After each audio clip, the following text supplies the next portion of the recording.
સુરત શહેરના પાલનપુર ગામમાં આવેલ પાર્શ્વનાથ હાઉસિંગ સોસાયટી, જેમાં ટોટલ 170 મકાનો છે. આ મકાનમાં રહેવાવાળા રેશોનો આપે છે કે સુરત શહેરની ડોર ટુ ડોર કચરાની ગાડીઓ આ સોસાયટીમાં 8-8 દિવસ સુધી આવતી નથી ને જ્યારે આવે છે ત્યારે એ લોકો કચરો પોતે લેતા નથી. ગાડીની હાઇટ વધારવાથી સોસાયટીમાં રેતી બહેનોને કચરો નાખવામાં વધુ તકલીફ પડે છે. તેને લઈને સોસાયટીવાળા વિરોધ કર્યો છે. સોસાયટીમાં કોઈ પણ જાતની ઇલેક્શનને લઈને કોઈએ પણ આવવું નહીં અને કચરાની ગાડીને લઈ આ સ્થાનિક કોર્પોરેટરને જ્યારે પણ ફોન કરીએ ત્યારે ફોન ઉપાડાતો નથી. એટલે રહીશોએ આજે લીધું કે આજ પછી સોસાયટીનો કચરો રોડની વચ્ચે ઠાલવવામાં આવશે. જ્યાં સુધી એ લોકોનો કચરાની ગાડીનું નિરાકરણ ન આવે ત્યાં સુધી આવું જ રોડની વચ્ચે કચરો ઠાલવવામાં આવશે અને ભાજપ વિરોધી નારા પણ લગાવ્યા હતા. વિરલ આસમાની અમારું પાર્શ્વનાથ નગર કોઓપરેટિવ સોસાયટી. અત્યારે શું સમસ્યા છે? સમસ્યા અત્યારે એ જ છે કે જે આ સોસાયટીવાળાઓને છે તકલીફ કચરાવાળાની, કે કચરાવાળાનો બહુ ત્રાસ છે, બહુ તકલીફ છે. એ આવે છે, કોઈનો કચરો લેતો નથી, કોઓપરેટ કરતો નથી અને દાદાગીરીમાં એવું કરે છે કે ભાઈ તમારાથી થાય તે કરી લો. પણ અમારું એવું કહેવું છે કે કચરાવાળાને પહેલાં તો બોલવાનો રાઇટ નથી. એણે સીધું એના જે કોન્ટ્રાક્ટર હોય એણે જણાવવાનું હોય કે ભાઈ આ સોસાયટીને પ્રોબ્લેમ છે, બરાબર છે. તો હું એમ કહું, એને પગાર મળે છે, એ પગાર લે છે, તો પછી અમારી સોસાયટી સાથે આવો અન્યાય શા માટે કરવામાં આવે છે? અને બીજું કે હરેક વાર તહેવારે બોણી પણ લઈ જાય છે, એનો બી અમને કોઈ પ્રોબ્લેમ નથી. ભાઈ કામ કરે છે તો નાનો માણસ લઈ જાય, અમે કોઓપરેટ કરીએ છીએ તો એ લોકો કેમ કોઓપરેટ નથી કરતા? અને બીજું અમે વેરો ભરીએ છીએ, અમે સુરત શહેરના નાગરિક છે, અમે વેરો ભરીએ છીએ, અમે ટેક્સ ભરીએ છીએ, અમે બધી રીતે સરકારને કોઓપરેટ કરીએ છીએ.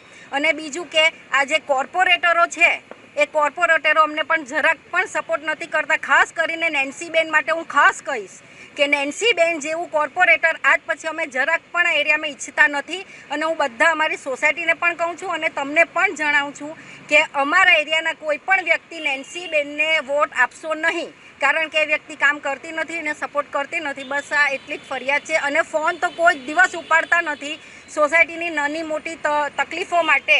જ્યાં અમારા પ્રમુખ સાહેબ કહે છે કે ચાલો આપણે નેન્સીબેન પાસે કામ કરાવી લઈએ, તો એ કોઓપરેટ નથી કરતા, ફોન નથી ઉપાડતા અને આજ પછી બી કોઈ દિવસ ફોલોઅપ પણ નથી લેતા.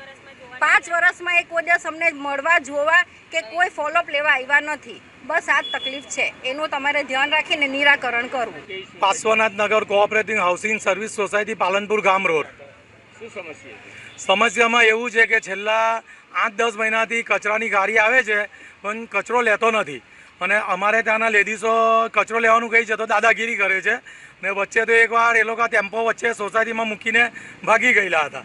એસએમસીના સાહેબ ત્યારે મયુરસિંહ ઝાલા કરીને હતા, તેને પણ મેં બોલાવેલા હતા. ત્યાર પછી પણ કોઈ નિવારણ આવ્યું નથી. ને અમારા એરિયામાં, અમારી સોસાયટીમાં એટલા બધા પ્રોબ્લેમો છે કે કોઈ કોર્પોરેટર છેલ્લા 5 વર્ષમાં જોવા પણ નથી આવ્યું કે સોસાયટીમાં શું સમસ્યા છે તે પૂછવા પણ નથી આવ્યું. આજે 5 વર્ષ થયા અને અમે ફોન કરીએ છીએ નેન્સીબેનને કે રાજનભાઈને, તો કોઈ ફોન ઉઠાવતું નથી. સામેથી અમને કોઈ જવાબ પણ મળતો નથી કે એ લોકો રિટર્નમાં ફોન પણ નથી કરતા. તો અમારે સમસ્યા કોને કહેવાની? અમે ઇલેક્શન આવે છે તો અમારે સોસાયટીવાળાએ નક્કી કર્યું છે કે ભાજપવાળાને વોટ આપવા નહીં. અમે હવે માણસ જોઈને વોટ આપીશું, પક્ષ જોઈને નહીં આપીશું. અત્યાર સુધી પક્ષ જોઈને વોટ આપ્યો છે, નરેન્દ્ર ગાંધીને જોઈને. હવે અમે માણસ જોઈને વોટ આપીશું. જે કામ કરશે તેને જ અમે લાવીશું અમારા એરિયામાં. કારણ કે છેલ્લા 5 વર્ષમાં એક પણ વાર અમારી સોસાયટીમાં કોઈ અમને પૂછવા નથી આવ્યું. અમારી ઘણી સમસ્યાઓ છે, અમારી સોસાયટીની ઘણી સમસ્યાઓ છે. લેડીઝોને ઘણી તકલીફો પડે છે, સવારે ગમે તે ટાઈમે આવે છે અને ટેમ્પો એટલો ઊંચો છે કે લેડીઝનો હાથ પણ પહોંચતો નથી. તો આ બીજી બધી સોસાયટીઓમાં હું તમને સોસાયટીઓના નામ આપું: સાઈ રચના, શાંતિસાગર, પ્રવેશ સોસાયટી, સિલ્વર પાર્ક, બધે કચરાવાળા પોતે કચરો લઈને નાખે છે. અમારી સોસાયટીમાં કેમ ના પાડે છે? આવો અન્યાય કેમ કરે છે? એટલે આ ચલાવવામાં આવશે નહીં. તો અમે કાલથી કચરો રોડ પર નાખીશું બધા. પછી એસએમસી વાળા અમને કહેવા આવશે, અમે કોઈ સાંભળશું નહીં. એટલે અત્યારે હું તમને કહી દઉં છું કે તમારા ટેમ્પાવાળા જે દાદાગીરી કરે છે એ બંધ કરાવી દેવું. આજે પણ સવારે બહુ દાદાગીરી કરીને ગયો છે સોસાયટીમાં, તમારાથી થાય તે કરી લેવું, અમે કાલથી નહીં આવીશું. એટલે આ મારો પ્રોબ્લેમ છે.